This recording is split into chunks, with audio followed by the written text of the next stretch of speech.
बिस्मिल्लाहिर्रहमानिर्रहीम। मैं असफ खान तमाम देखने सुनने वालों को मेरा सलाम। कुछ दिन भर के अहम मौज़ूआत पर आपके साथ गुफ्तगू करेंगे। सबसे अहम खबर तो आपके साथ ये शेयर करेंगे कि जो हफीज़ुल्लाह नियाज़ी के फ़र्जंद हैं, इमरान खान के जो भांजे हैं एहसान नियाज़ी, जिनके बारे में ये कहा गया क्योंकि सुप्रीम कोर्ट में भी हफीज़ुल्लाह नियाज़ी गुज़िश्ता रोज़ पेश हुए और उन्होंने ये मौक़िफ़ इख्तियार किया, बल्कि वो अबदीदा भी हुए सुप्रीम कोर्ट के बेंच के सामने कि जी मेरा बेटा जो है वो लापता है, बल्कि मेरा बेटा जो है वो गायब किया गया है और मुझे ये भी पता नहीं है कि वो ज़िंदा है भी या नहीं है। तो उनके हवाले से अहम खबर सामने आई है, वो आपके साथ शेयर करेंगे। ये भी आपको बताएंगे कि मरियम नवाज़ ने तो पासिंग आउट, चूँकि ख़वातीन पुलिस की पासिंग आउट परेड थी, उसमें उन्होंने पुलिस की वर्दी तो पहनी, लेकिन वो पुलिस की वर्दी पहनना उनके लिए जो है वो महंगा पड़ गया है। इसके अलावा ये भी आपको बताएंगे कि एक दफ़ा फिर जो है ये मामला सामने आया है कि पाकिस्तान ने अमेरिका को 2 अड्डे दिए हैं, 2 फौजी अड्डे दिए हैं। तो किसने दिए हैं, किस मकसद के लिए दिए हैं और कब दिए हैं, इस हवाले से ये मामला कैसे उठा, ये डिटेल भी आपके साथ शेयर करेंगे। दीगर मौज़ूआत भी ज़ेर बहस होंगे, लेकिन सबसे पहले हमारे उन तमाम दोस्तों से गुजारिश होगी कि जिन्होंने हमारे चैनल सब्सक्राइब नहीं किया कि हमारे इस चैनल को सब्सक्राइब भी करें, बेल आइकन का बटन दबाएं और इस वीडियो के हवाले से कमेंट्स बॉक्स में अपनी राय का ज़रूर इजहार करें।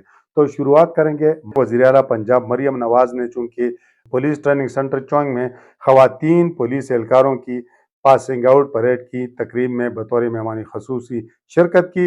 इस मौके पर मरियम नवाज़ ने पुलिस की वर्दी में परेड का मुआयना किया। पाकिस्तान तहरीक इंसाफ ने वज़ीर आला पंजाब की IG के हमरा पुलिस यूनिफॉर्म में तस्वीर पर रद्द अमल भी दिया। वो तो रद्द अमल ज़रूरी है, उनके बगैर तो काम नहीं चलता। PTI की जानब से कहा गया कि पिछले 1.25 साल में पंजाब भर में नून लीग और इस्टेब्लिशमेंट के लंदन प्लान को पाए तकमील तक पहुंचाने के लिए पंजाब पुलिस और IG ने घटिया तरीन किरदार अदा किया।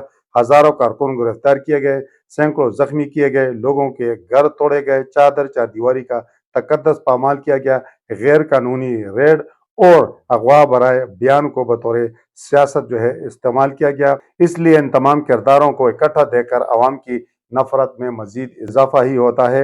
इस हवाले से इंसदादी दहशतगर्दी की अदालत में पेशी के मौका पर PTI की रहनुमा डॉक्टर यास्मीन राशिद ने कहा कि मरियम नवाज, अब आपको मुबारक हो, आप पुलिस में भर्ती हो गई हैं, लेकिन अगर आप पुलिस में भर्ती नहीं हुई तो पुलिस यूनिफॉर्म पहनना जुर्म है जिसकी कानून में सजा है।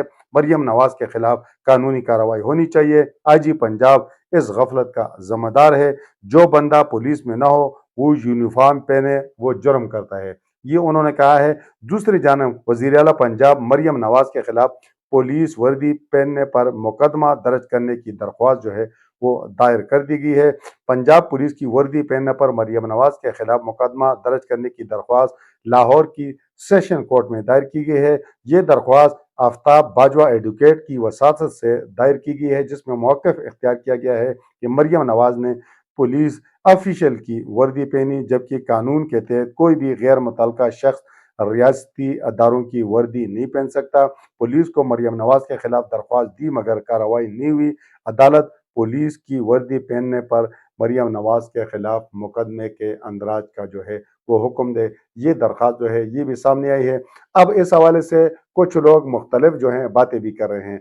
मुख्तलिफ लोग मुख्तलिफ तबसरे करते हैं। मुस्लिम लीग नून और उनके हामी तारीफ कर रहे हैं। मुस्लिम लीग नून के जो मुखालिफिन हैं, PTI है, दीगर जो अपोजिशन जमातें हैं, तो वो इस इक़दाम पर जो है उन पर तनकीद कर रही हैं और ये तो पाकिस्तान में हमेशा से वो होता रहा है। अगली खबर की जानब चलते हैं तो कौमी असम्बली में अपोजिशन लीडर उमर अयूब ने कहा है कि हमें बताएं, निगरान हुकूमत या मौजूदा हुकूमत ने 2 अड्डे क्या सुपर पावर को फिर दिए हैं? ये उन्होंने सवाल उठाया है। हम वजाहत चाहते हैं। उन्होंने कहा ये गैर संजीदा हुकूमत है, ये जाएं, इनके पास कोई मैंडेट नहीं है। फॉर्म 47 की बैसाखियों पर आए हुए ये लोग हैं। तो ये कुछ अरसा कबल भी ये खबर आई थी कि शायद पाकिस्तान की जानब से, पाकिस्तान की हुकूमत की जानब से इस तरह के कोई अड्डे जो हैं वो दिए गए हैं। अड्डे अब दिए गए हैं या पहले से दिए गए हैं, लेकिन ये जब ईरान वाला मामला उठा था तो मेरा ख्याल है, अब मेरे जहन में नहीं आ रहा कौन सा इस तरह दफाई तज्जिया कार था, तो उन्होंने कहा कि जी अमेरिका को ये सहूलत हासिल है।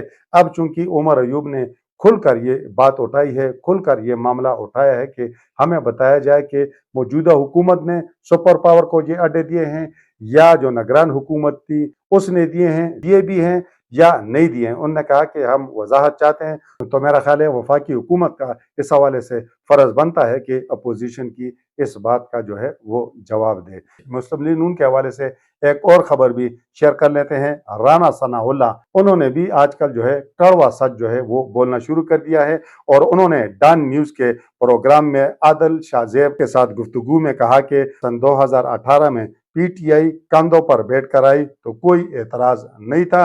अब सन 2024 में मुस्लिम लीग नून जो है आ गई है। यानी उन्होंने कहा कि उनके कहने का मकसद ये है कि हम भी जो हैं वो कंधों पर सवार होकर आए हैं। इंतखाबात की शफाफियत से मुताल्लिक पूछे गए सवाल के जवाब में उन्होंने कहा कि पाकिस्तान में हर इलेक्शन ऐसे ही होते हैं। सन 2024 में भी वैसे ही इलेक्शन हुए हैं जैसे पाकिस्तान में होते आए हैं। सियासत में मुज़ाकरात से कोई इनकार नहीं कर सकता, लेकिन पीटीआई किसी भी सियासी जमात से बातचीत करने को तैयार नहीं है। कंधे इस्तेमाल करने की सियासत खत्म करने के लिए तमाम सियासतदानों को मिल बैठना होगा। दूसरी जानब अपोजिशन ग्रैंड अलायंस और तहरीक तहफ़्फ़ुज़ आईनी पाकिस्तान के सरबराह महमूद खान अचकज़ई ने कहा है कि हमारा फौज से कोई इख्तिलाफ नहीं है, ना ही अलायंस किसी इदारे के खिलाफ नफरत फैलाने के लिए बनाया गया है। कोई भी मुल्क एजेंसीज के बगैर नहीं चल सकता। इस्लामाबाद में अपोजिशन ग्रैंड अलायंस के मुख्तसर इजलास के बाद मीडिया से उन्होंने गुफ्तगू की। उन्होंने कहा कि जब तक पाकिस्तान आइन के दायरे में रहकर नहीं चलेगा, पार्लियामेंट पॉलिसियों का मंबा नहीं होगी, तब तक मसाइल को कोई हल नहीं कर सकता। हमारा मुतालबा यह है कि फौज आइनी दायरे में रहते हुए काम करे। उन्होंने कहा कि शहबाज शरीफ के साथ तावन होना चाहिए, लेकिन मैं कहता हूँ आइए दो नुमाइंदे मुंतखब करें और बैठ कर बात करें। तहरीक इंसाफ से मैंने बात नहीं की, लेकिन मैं उन्हें आमादा कर लूँगा, क्योंकि मुल्क के तमाम फैसले और पॉलिसियाँ पार्लियामेंट में बननी चाहिए। अब उनकी सोच, उनका विजन और उनका नुक्ता नज़र इस हवाले से तो बिल्कुल दुरुस्त है कि पार्लियामेंट जो है वो जो है बालादस्त है। पार्लियामेंट इस हवाले से फैसला साज इदारा है, पार्लियामेंट जो है वो फैसले करे। लेकिन महमूद खान अचकज़ई अगर अपने इर्द गिर्द जो है वो नज़र दौड़ाएं, उनके साथ ऐसे लोग बैठे हुए हैं कि जो हमेशा गैबी इमदाद के मुंतज़िर रहते हैं और वो चाहते हैं कि इस्टेब्लिशमेंट जो है उनका साथ दें। अब इमरान खान का मसला क्या है? इमरान खान भी ये कह रहे हैं कि वो बातचीत के लिए तैयार हैं, लेकिन इस्टेब्लिशमेंट के साथ। अब वो भी सियासी जमातों के साथ उनकी जमात जो है वो बैठने को तैयार नहीं है। और अगर महमूद खान अचकज़ई उनकी जानब से जिम्मेदारी उठा लें, ये सियासतदान जो है ये खुद मिल बैठ कर जो है कोई लायामल जो है तैयार कर लें, तो मेरा ख्याल है ना सन 2018 की तरह इलेक्शन होंगे, ना सन 2024 की तरह इलेक्शन होंगे। अब महमूद खान अचकज़ई तो ये कहते हैं कि फौज आइनी दायरे में रहते हुए अपना काम करें, लेकिन फौज को आइनी दायरे में रहकर काम करने कोई देता ही नहीं है। जब इस हवाले से वो कोशिश करते हैं तो हमने माजी में भी देखा कि उन पर ये इल्ज़ामात भी लगाए गए कि जी न्यूट्रल तो जानवर होते हैं। जब आप खुद फौज को बुलाएंगे, जब आप खुद स्टेब्लिशमेंट को दावत देंगे, जब आप खुद जो हैं उनसे उम्मीदें लगाएंगे इलेक्शन में कि जी ये हमें जितवाएंगे, हमारी ये सियासी जमातें, इनके जो कायदीन है, मैं सबका नहीं कहता, लेकिन अक्सरियत इस तरह की है कि जो हमेशा गैबी इमदाद की मुंतज़िर रहती है, उनकी कोशिश ख्वाहिश होती है कि वो जीते नहीं, वो कोशिश न करें, वो मेहनत न करें, वो इम्तिहान के लिए तैयारी न करें, बल्कि वो जो है नकल पर, जिस तरह इम्तिहान में बंदा पास होता है, वो कोशिश करते हैं कि गैबी इमदाद उन्हें मिले और वो इलेक्शन जीत जाएं और इक़्तिदार संभालें। अब ऐसे लोग जब इक़्तिदार में आते हैं तो फिर जो है उन्हें अवाम की फ़िक्र नहीं होती। वो अवाम की फ़िक्र क्यों करेंगे? क्योंकि उन्हें पता है कि अवाम के वोट देने न देने से उनकी सेहत पर जो है कोई असर नहीं पड़ता। तो ये तमाशा जो है ये उस वक़्त तक लगा रहेगा जब तक सियासी जमातों के ये कायदीन मिल बैठेंगे नहीं। आगे चलते हैं, इमरान खान और बुशरा बीबी के हवाले से खबर शेयर करते हैं कि एहतसाब अदालत के जज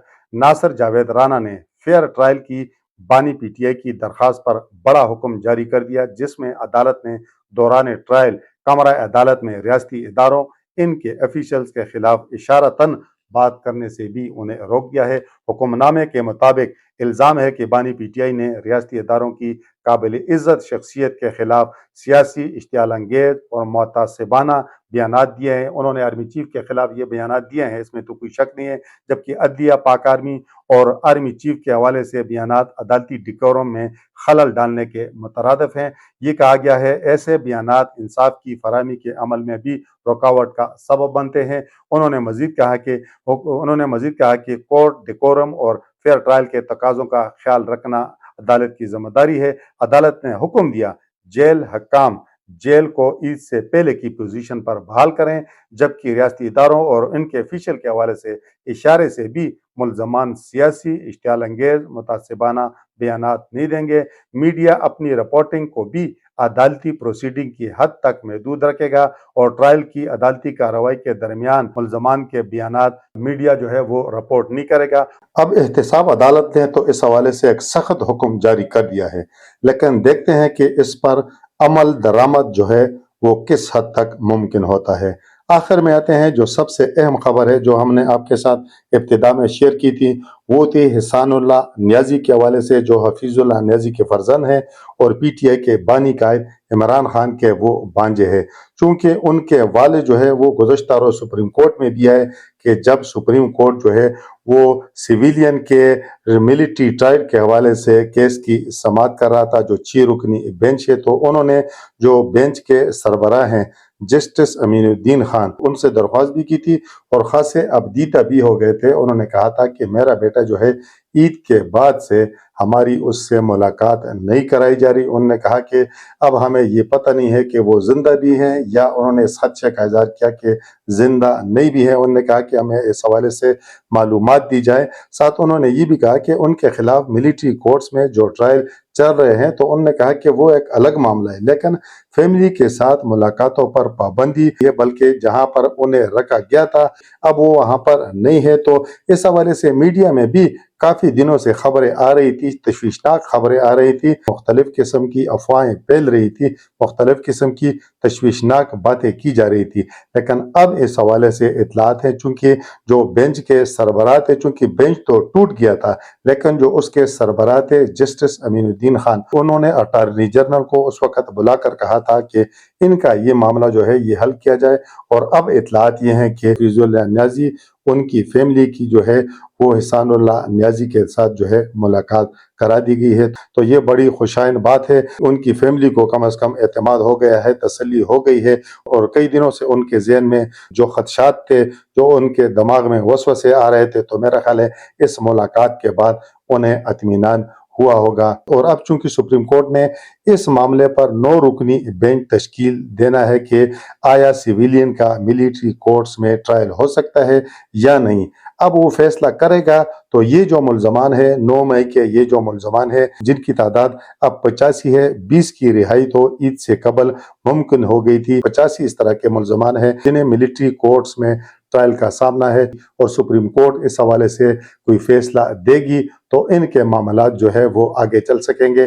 اگر سپریم کورٹ نے ملٹری کورٹس میں سویلین کا ٹرائل کالعدم قرار دے دیا تو پھر بھی ان کا معاملہ کلیئر ہو جائے گا۔ اگر سپریم کورٹ نے ملٹری کورٹس میں سویلین کے ٹرائل کو قانون آئین کے مطابق قرار دے دیا تو پھر بھی ان کی جو سزائیں بنتی ہے، یا جو لوگ اس میں بری ہوتے ہیں، تو اس کا فیصلہ بھی ہو جائے گا، کیونکہ اطلاعات یہ ہے کہ ملٹری کورٹس نے اس حوالے سے سماعتیں مکمل کر لی ہیں۔ فیصلے اس وجہ سے رکے ہوئے ہیں کہ سپریم کورٹ کے فیصلے کا انہیں انتظار ہے۔ تو اب سپریم کورٹ جیسے ہی فیصلے دے گی تو ان لوگوں کی قسمت کا وہ بھی فیصلہ ہو جائے گا۔ اس وقت تک کے لیے اتنا ہی۔ اللہ حافظ۔